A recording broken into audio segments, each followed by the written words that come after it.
Trade rumors are escalating surrounding the Toronto Maple Leafs as multiple new rumors and reports have dropped linking the Toronto Maple Leafs to multiple players, but a recent rumor has Leafs fans fired up and it is surrounding a Canucks. We're going to break down exactly who it is and discuss what this means going forward for the Leafs as they are preparing something big. Stay tuned for all that in this episode, but before we get into it, quick reminder, hit the subscribe button. If you're part of the 70% who aren't subscribed to the channel, it's the place to be for daily Leafs content, and we will be live tonight following the game, so make sure to stay tuned for that and tune into that tonight. But Darius, there's a lot of things circulating. We made a video yesterday about some more trade reports from Elliot Friedman, and now the Leafs are involved in a ton of conversations, and it makes sense. They're dealing with a ton of injuries. Tons of things are going right, but there's also some things going wrong with the Toronto Maple Leafs regarding their health, and a lot of reports are dropping, revealing some new targets, and a lot of rumors are circulating. And today it's Elias Pettersson. So it's very interesting here. 3 scenarios with the Maple Leafs trade for Canucks player Elias Pettersson. So let's dive right into it. And there's a lot here. This is from Nick Kyprios. It's sounding like Vancouver Canucks are leaning towards a major roster change as it becomes clear to management that the current roster, specifically the feuding stars JT Miller and Pettersson, cannot coexist. Don't be surprised if we start hearing the Canucks are willing to take calls on Miller as well, which is an intriguing option. And Darius, we'll dive into some of the rumors that are going around here, but this has a lot of writers, a lot of reporters linking the Leafs to Elias Pettersson, 26 years old. He's under control. We talked about how Elliot Friedman came out and said the Leafs want players under control. I mean, he is under control for a very long time, for the next 7 years. So before we get into the article and the reports here, what are your initial thoughts on this report regarding, from Nick Kyprios regarding Elias Pettersson being available? Well, if the Leafs want term, here's term right here, right? I mean, you got 7 years left on this contract. We'll get to the contract in a second. But in terms of the player, there could be potentially a fit here between the Toronto Maple Leafs and the Vancouver Canucks. This is a player who, went out in the media the last couple of weeks and said, there's no issues here, but we know there's multiple, rumors out there, reports from different reporters, insiders, that there is friction in the Vancouver Canucks room. One of the players is seemingly going to be moved at this point. It could be Miller, it could be Elias Pettersson.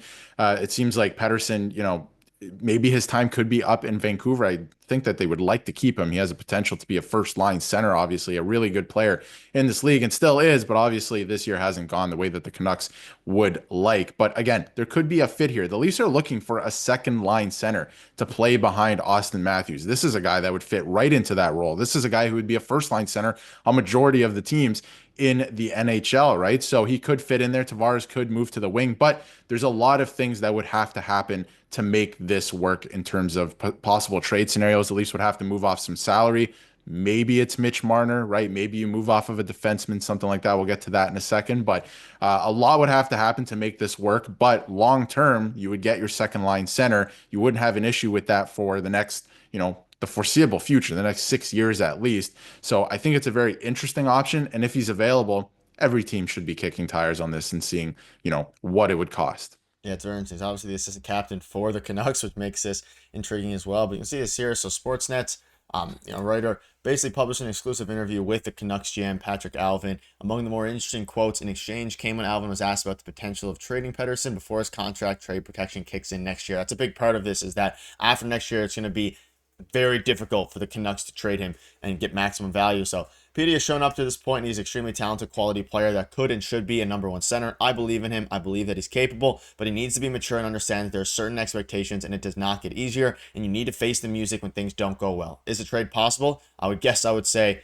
anything is possible. And this is very interesting, and this has kind of led and opened the door to a bunch of questions surrounding what a package would look like, and not only what a package would look like, but how involved the Leafs could be for a player like this. Now, we know they're looking for a center of some kind, and ideally, we've been hearing third line center, but obviously things change, and if opportunities come up like Elias Pettersson here, I'm sure the Leafs would at least kick tires surrounding this player. But you mentioned Mitch Marner, and the big thing is, the future for Mitch Marner beyond this season is very much in question. But the problem with that is he's been playing so well that he's one of the only reasons the Leafs have been so good when Austin Matthews hasn't been available, and he's missed a lot of games this season. So if you do trade Mitch Marner for Pettersson, you'd hope you get similar production, probably a bit less, but similar production out of Pettersson, but you're also getting someone who is under control for the next 7 years. So there's kind of a give and a take there, but a Pettersson for Mitch Marner framework is very interesting. That being said, looking at it from the Canucks side of things, you're trading a guy who's under control through 2032 for a player who's under control for one more, well, just this season and is a pending UFA. So you have to assume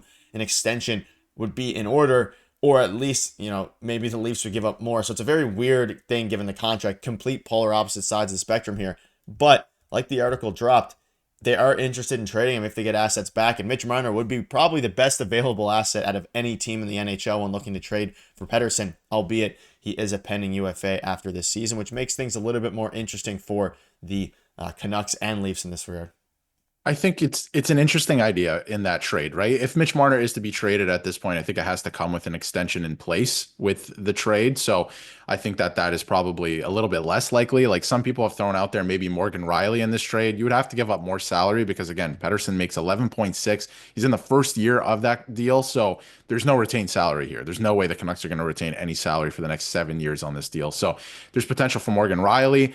Although if you trade Morgan Rielly, you're going to have to upgrade at the defense position. And without that money being available, I don't see that happening this year. So I don't really see a fit there. But in terms of Mitch Marner, again, I don't think Pettersson does as much as Mitch Marner. Mitch Marner plays in all situations. He does play in all situations well as well, because there's other players around the league that do that, but they're not as effective as Mitch Marner. So there is something like that to keep in mind too. But this would solve that second line center problem, if you want to call it, and Tavares could move down to the third line center, right? Or the wing, like they've been talking about. So that would solve a couple problems there. But again, you would give up Mitch Marner in this scenario, and you would lose that on the wing as well, and in all situations on the penalty kill. So something to consider. Again, all teams should be kicking tires on this and seeing what it would take to get this player, because again, all reports, all the rumors flying around right now are that those two are not getting along in Vancouver. It would probably be easier to trade Miller at this point because of the contract situation. Although it seems like, maybe Pettersson could use a change of scenery because things have soured a bit there. So I think it's very interesting for the Leafs to take a look at. I don't know if it fits necessarily, but it would solve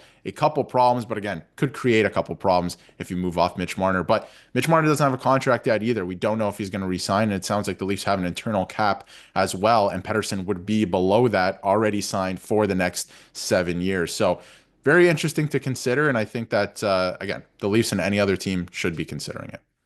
Yeah, and you can see here, proposed trade would be Morgan Rielly and a second for Pettersson. And one of the interesting things about this is you can see specifically from Frank Saravalli, he recently stated the Canucks are actively in the market for a top four defenseman. Specifically, the Canucks are looking for a defenseman to fulfill the needs that we've talked about all season long, that efficient puck mover. So when you're looking at what the Canucks need, what their current needs are, they don't want to go into a full-blown rebuild, but they do want to trade from points of weakness and obviously upgrade their defense here. And Morgan Rielly would be interesting, but the cap hit would be a bit devastating for the Leafs simply because he's making so much money. Then the Leafs blue line, which is very good this season. Morgan Rielly's having a bit of a down year considering what we were expecting from him. It's interesting to see. And as you look at his stats, Pettersson that is, it becomes very interesting because he has 28 points in 34 games. Again, he hasn't been playing up to par. The Canucks haven't been playing up to the standards they want, but he's still a very good player. So just turned 26, super young, under control. Let us know down below what your thoughts are on this. Would you do a trade surrounding Morgan Rielly, but also would you do a trade surrounding Mitch Marner if that was to be the case? Let us know down below. Again, we'll be live following tonight's game, so make sure to hit the subscribe button. See you guys later.